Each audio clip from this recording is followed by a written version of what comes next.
that you started living life now. Cheer the fuck up, you beautiful loser. Sincerely signed, you from the future. Assalamualaikum warahmatullahi wabarakatuh. Perkenalkan, nama saya Fitria Maharani dengan NIM 2004045011014 dari kelas BKA Program Studi Bimbingan dan Konseling. Pada kesempatan kali ini saya akan menjelaskan tentang prosedur pengajaran remedial. Nah, sebelum saya masuk ke tentang prosedur pengajaran remedial, alangkah baiknya saya menjelaskan tentang remedial. Kata remedial berasal dari bahasa Inggris yang berarti bersifat menyembuhkan, mengobati, membetulkan, atau membuat menjadi baik. Hal ini berarti bahwa pembelajaran remedial adalah pembelajaran yang bersifat menyembuhkan sehingga menjadi baik atau sembuh dari masalah pembelajaran yang dirasa sulit. Menurut De Jamara dan Zain dalam Wardani dan Kasron pada tahun 2009 berpendapat, kegiatan-kegiatan yang terdapat dalam pembelajaran remedial yaitu yang pertama, mengulang pokok bahasan sebelumnya. Yang kedua, mengulang bagian dari pokok bahasan yang hendak dikuasai. Yang ketiga, memecahkan masalah atau menyelesaikan soal-soal bersama-sama. Dan yang keempat adalah memberikan tugas-tugas khusus. Untuk lebih jelasnya, setiap langkah dideskripsikan fungsi, tujuan, atau sasaran dan kegiatannya sebagai berikut. Yang pertama, penelaahan kembali kasus dengan permasalahannya. Secara pokok, langkah ini adalah untuk memperoleh gambaran yang lebih definitif mengenai karakteristik kasus serta permasalahannya, dan gambaran yang lebih definitif mengenai fasilibilitas alternatif tindakan remedi yang direkomendasikan. Yang kedua, menentukan alternatif pilihan tindakan. Langkah ini mengenai dua hal pokok, yaitu bagian pertama, karakteristik khusus yang akan ditangani secara umum dapat dikategorikan pada salah satu dari tiga kemungkinan berikut.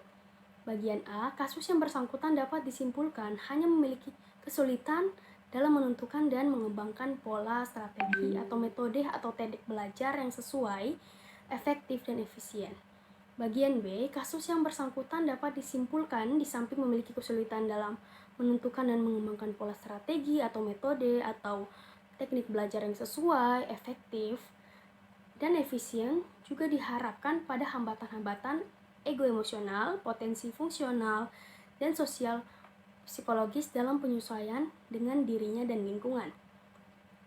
Bagian C, kasus yang bersangkutan telah memiliki kecenderungan ke arah kemampuan menentukan dan mengembangkan pola-pola strategi atau metode atau teknik belajar yang sesuai, efektif, dan efisien, tetapi terhambat oleh kondisi ego emosional, potensi fungsional, dan sosial psikologis, dan faktor instrumental environmental lainnya. Nah, yang kedua, alternatif pemecahan mungkin lebih strategis jika melakukan cara berikut.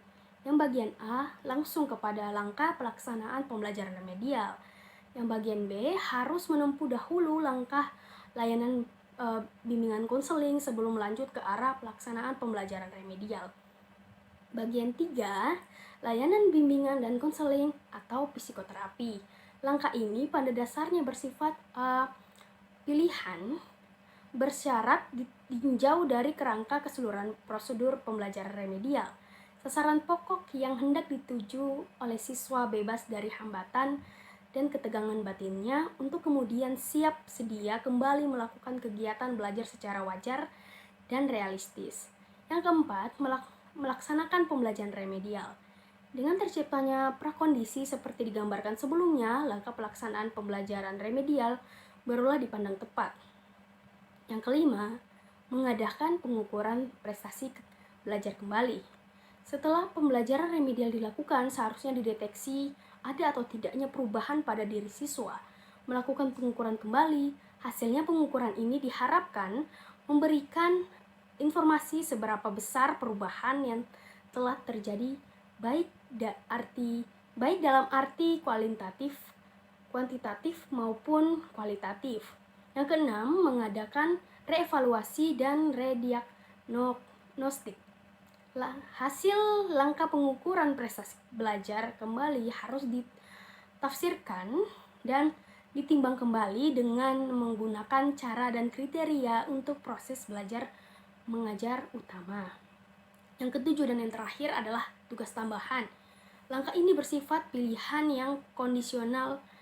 Sasaran pokok langkah ini adalah agar hasil remedial itu lebih sempurna dengan diadakan pengayaan dan pengukuhan.